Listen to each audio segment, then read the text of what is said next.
दिवाली का त्योहार अब करीब है। दिवाली को देवी लक्ष्मी का त्योहार भी माना जाता है और इसीलिए इस दिन मां लक्ष्मी की पूजा की जाती है। रुपए, पैसे और समृद्धि को लक्ष्मी का रूप माना जाता है। आपने इस लक्ष्मी यानी पैसे के कई रूप देखे होंगे अभी तक, जैसे भारतीय रुपए, अमेरिकी डॉलर्स, ब्रिटिश पाउंड, जापानी येन और यूरोप का यूरो। ये तमाम करेंसीज लक्ष्मी का ही रूप है। इनमें से ज्यादातर करेंसीज कागज से बनी होती हैं, जिन्हें आप अपनी आंखों से देख सकते हैं, अपनी जेब में रख सकते हैं और इन्हें छूकर महसूस भी कर सकते हैं। आप जिस भी देश में जाते हैं, आपको उसी देश की करेंसी इस्तेमाल करनी पड़ती है। लेकिन क्या आपने ऐसी करेंसी के बारे में सुना है जो किसी को दिखाई नहीं देती, लेकिन फिर भी वो दुनिया की सबसे मूल्यवान करेंसी बन गई है? हम बिटकॉइन की बात कर रहे हैं। ये एक प्रकार की डिजिटल करेंसी है। अगर इंटरनेट एक देश होता तो शायद बिटकॉइन इंटरनेट की राष्ट्रीय करेंसी होती। हो सकता है कि बिटकॉइन के बारे में आप में से बहुत सारे लोगों ने नहीं सुना होगा, और जिन्होंने सुना भी होगा उनमें से भी बहुत सारे लोग ये नहीं जानते होंगे कि ये कैसे काम करती है, बिटकॉइन होता क्या है। इसलिए आज हमने तय किया है कि हम दुनिया की सबसे मूल्यवान करेंसी का विश्लेषण आपके लिए करेंगे, क्योंकि इस करेंसी के एक सिक्के की कीमत आज की तारीख में करीब 45,000 रुपए है। ये अलग बात है कि ये सिक्का किसी को दिखाई नहीं देता, क्योंकि ये एक तरह का डिजिटल सिक्का है। आज हमने इस खबर के विश्लेषण का फैसला इसलिए भी किया है क्योंकि दुनिया में पहली बार बिटकॉइन के रूप में हुए लेन देन को एक भारतीय एजेंसी फ्रीज करने की तैयारी कर रही है। बिटकॉइंस का इस्तेमाल करके ड्रग तस्करों ने पैसे का लेन देन शुरू कर दिया है और अब इस लेन देन की रकम में से करीब 500 बिटकॉइंस को फ्रीज करने की तैयारी भारत के नारकोटिक्स कंट्रोल ब्यूरो ने कर ली है।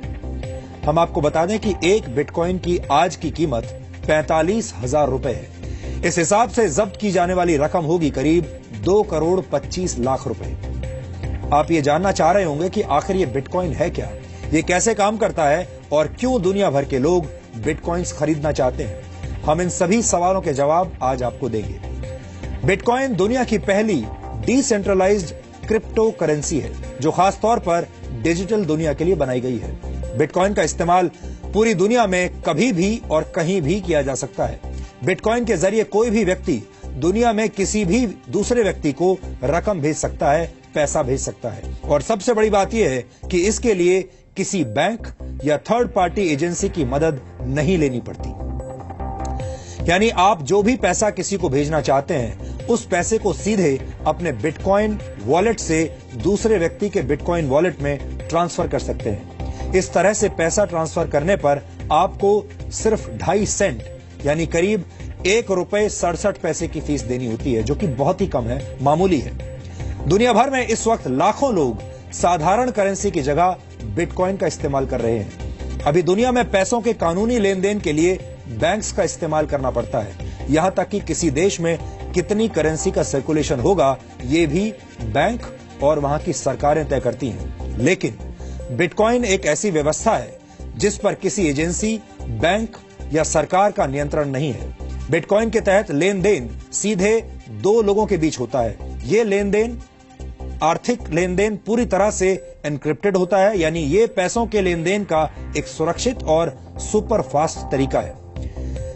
लेकिन इस आर्थिक लेन देन की प्रक्रिया में आपके वॉलेट में नोट्स नहीं आते, करेंसी नहीं आती, बल्कि कुछ डिजिटल कोड्स आते हैं और यही कोड्स आप तक पहुंची हुई रकम होती है। अब आपको बताते हैं कि बिटकॉइन की अर्थव्यवस्था कैसे काम करती है। 5 वर्ष पहले तक एक बिटकॉइन सिर्फ 6 रुपए का था, लेकिन आज एक बिटकॉइन 45,000 रुपए का हो गया है। बिटकॉइन की शुरुआत आज से 7 वर्ष पहले 3 जनवरी 2009 को सतोशी नाकामोतो नाम के एक प्रोग्रामर ने की थी। लेकिन हम आपको बता दें कि सतोशी नाकामोतो कौन है, ये आज तक किसी को नहीं पता। हालांकि अलग अलग वक्त पर अलग अलग लोग सतोशी नाकामोतो होने का दावा करते रहे हैं, लेकिन बिटकॉइन के असली जनक के बारे में अभी भी किसी के पास कोई पुख्ता जानकारी नहीं है।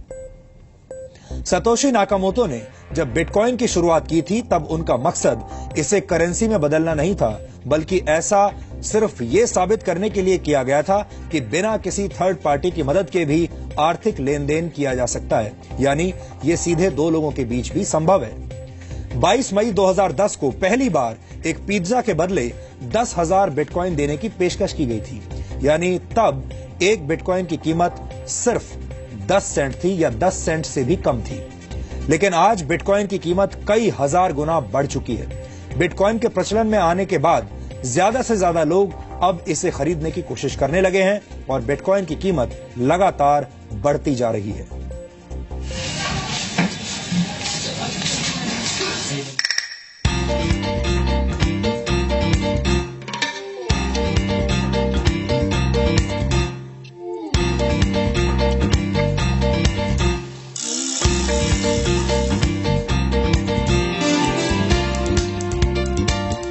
दुनिया में अलग अलग देश हैं, अलग अलग संस्कृतियां हैं, अलग अलग लोग हैं, अलग अलग भाषाएं हैं, अलग अलग खान पान और अलग अलग ताकतें।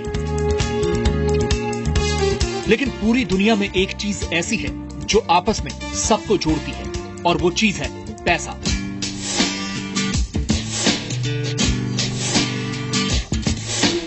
आज लगभग हर काम के लिए पैसों की जरूरत पड़ती है, चाहे वो खाना खरीदना हो, पानी खरीदना, घर खरीदना, हथियार खरीदना, यानी हर चीज के लिए पैसों की जरूरत होती है।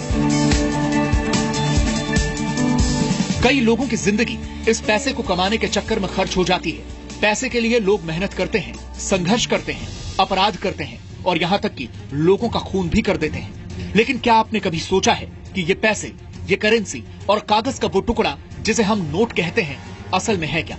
दरअसल जो कागज का नोट आपकी जेब में है वो एक तरह का वादा है। वादा है आपको कागज के टुकड़े पर लिखी गई रकम चुकाए जाने का।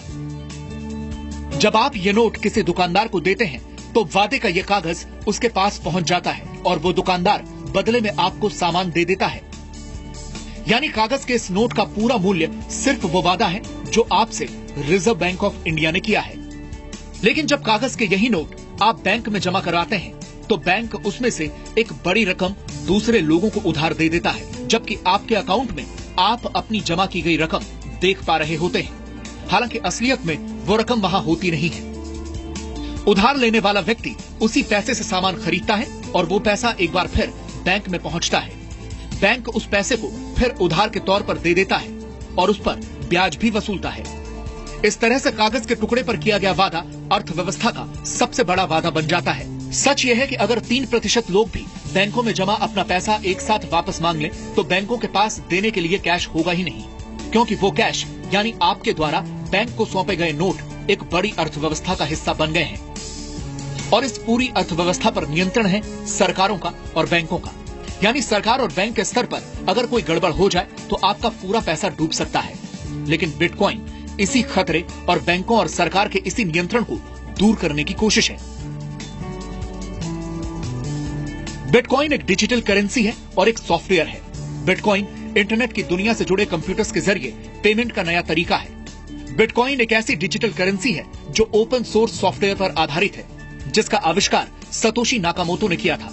लेकिन आज दुनिया भर के हजारों प्रोग्रामर बिटकॉइन के फीचर्स को ज्यादा मजबूत और सुरक्षित बना रहे हैं। जब हम सामान्य तौर पर साधारण करेंसी का इस्तेमाल करते हैं तो इसकी देखरेख का जिम्मा बैंकों का होता है। यानी पैसा कहां से चलकर इनके पास पहुंचा, इसका पूरा रिकॉर्ड बैंक अपने पास रखते हैं और इसके बदले में बैंक फीस के रूप में अच्छी खासी रकम आपसे वसूलते हैं। और बिटकॉइन पैसों के लेन देन के बीच से बैंक और मिडिलमैन को हटाकर इसे ज्यादा तेज और सुरक्षित बना देता है।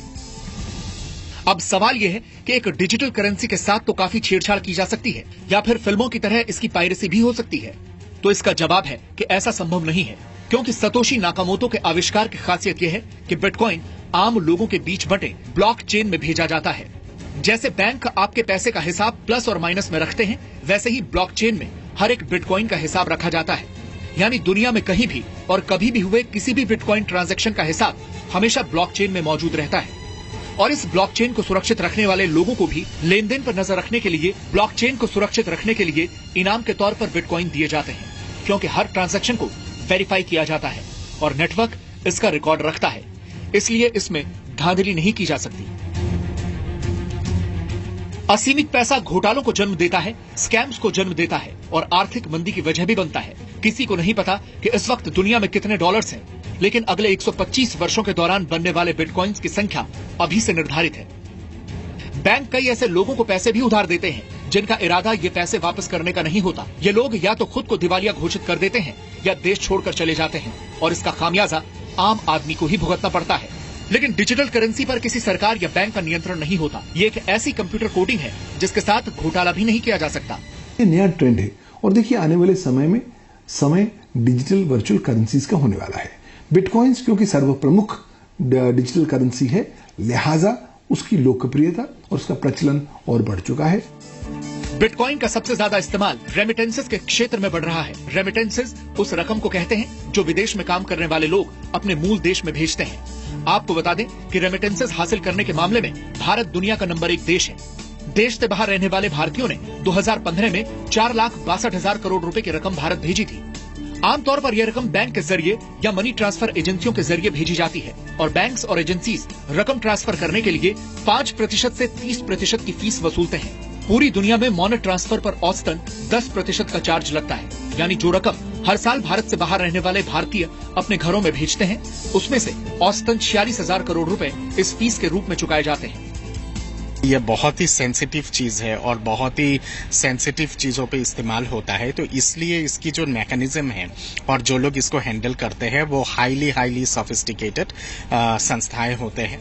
ये सामान्य करेंसी के पैरेलल काम करने वाली करेंसी है जिसका इस्तेमाल दुनिया में हर दिन बढ़ रहा है। दुनिया की हजारों कंपनियां अब पेमेंट के लिए बिटकॉइन को स्वीकार कर रही हैं। आप फोन खरीदने से लेकर होटल बुक कराने, कार खरीदने, इलेक्ट्रॉनिक आइटम्स की खरीदारी और यहाँ तक कि कॉफी खरीदने के लिए भी बिटकॉइन का इस्तेमाल कर सकते हैं। लेकिन ऐसा नहीं है कि बिटकॉइन के साथ खतरे नहीं हैं। सरकार का नियंत्रण न होने की वजह से इस करेंसी की वैल्यू ऊपर नीचे होती रहती है। लोग गलत कामों के लिए प्रतिबंधित वस्तुएं खरीदने के लिए भी बिटकॉइन का इस्तेमाल कर रहे हैं और दुनिया भर की कई सरकारें और बैंकर्स इसे कानूनी मान्यता देने के लिए भी तैयार नहीं है। लेकिन बिटकॉइन का सारा हिसाब किताब इंटरनेट पर मौजूद रहता है, यानी बिटकॉइन काले धन की समस्या को भी समाप्त कर सकता है और पैसों के लेन देन में नई तरीके की पारदर्शिता ला सकता है। ब्यूरो रिपोर्ट, जी मीडिया। अब आप सोच रहे होंगे कि जिस बिटकॉइन के निर्माता के बारे में किसी को कुछ पता नहीं, जिस बिटकॉइन को चलाने वाले लोगों के बारे में किसी को कुछ पता नहीं, वो डिजिटल करेंसी आखिर काम कैसे करती होगी और बिटकॉइंस निकलते कहां से हैं? तो आपको बता दें कि बिटकॉइंस का आदान प्रदान पीयर टू पीयर तकनीक से होता है, यानी ये रकम एक कंप्यूटर से सीधे दूसरे कंप्यूटर में पहुंच जाती है। लेकिन इस लेन देन को सुरक्षित बनाते हैं वो हजारों लोग जो अपने ताकतवर कंप्यूटर्स की मदद से इन ट्रांजैक्शंस पर नजर रखते हैं और इनकी जांच करते हैं। और जो भी व्यक्ति ऐसा सफलतापूर्वक कर लेता है उसे इनाम के तौर पर कुछ बिटकॉइंस दिए जाते हैं। इसे बिटकॉइन की माइनिंग कहा जाता है। दरअसल कोड लैंग्वेज में होने वाले इस आदान प्रदान को वेरीफाई करने वाले हजारों लोग इस प्रक्रिया में बैंक के एक क्लर्क की तरह काम करते हैं और इन्हें माइनर्स कहा जाता है। ये लोग ट्रांजैक्शंस पर नजर रखते हैं ताकि इसका गलत इस्तेमाल ना हो, लेकिन इस प्रक्रिया को पूरी करने के लिए इन माइनर्स को एक मैथमेटिकल प्रॉब्लम हल करनी होती है। जो माइनर जितनी जल्दी ये प्रॉब्लम सॉल्व कर लेता है उसे प्रॉब्लम सॉल्व करने के बदले में करीब 12.5 बिटकॉइंस मिलते हैं और इस तरह से बिटकॉइंस डिजिटल बाजार में आ जाते हैं। लेकिन बिटकॉइन की अर्थव्यवस्था का निर्माण इस तरह से किया गया है कि एक निश्चित समय के बाद बिटकॉइंस की संख्या घटकर आधी रह जाती है। शुरुआत में एक ब्लॉक से 50 बिटकॉइंस निकला करते थे। प्रति ब्लॉक बिटकॉइंस की संख्या हर 4 वर्ष में घटकर आधी रह जाती है। इसलिए आज से 125 वर्षों के बाद यानी सन 2140 तक नए बिटकॉइंस का निर्माण बिल्कुल बंद हो जाएगा। गणना के हिसाब से तब तक दुनिया में कुल 2 करोड़ 10 लाख बिटकॉइंस आ चुके होंगे। बिटकॉइन भविष्य की करेंसी है और भविष्य में खत्म भी हो जाएगी। इसलिए लोगों में ज्यादा से ज्यादा बिटकॉइन खरीदने की होड़ मची हुई है।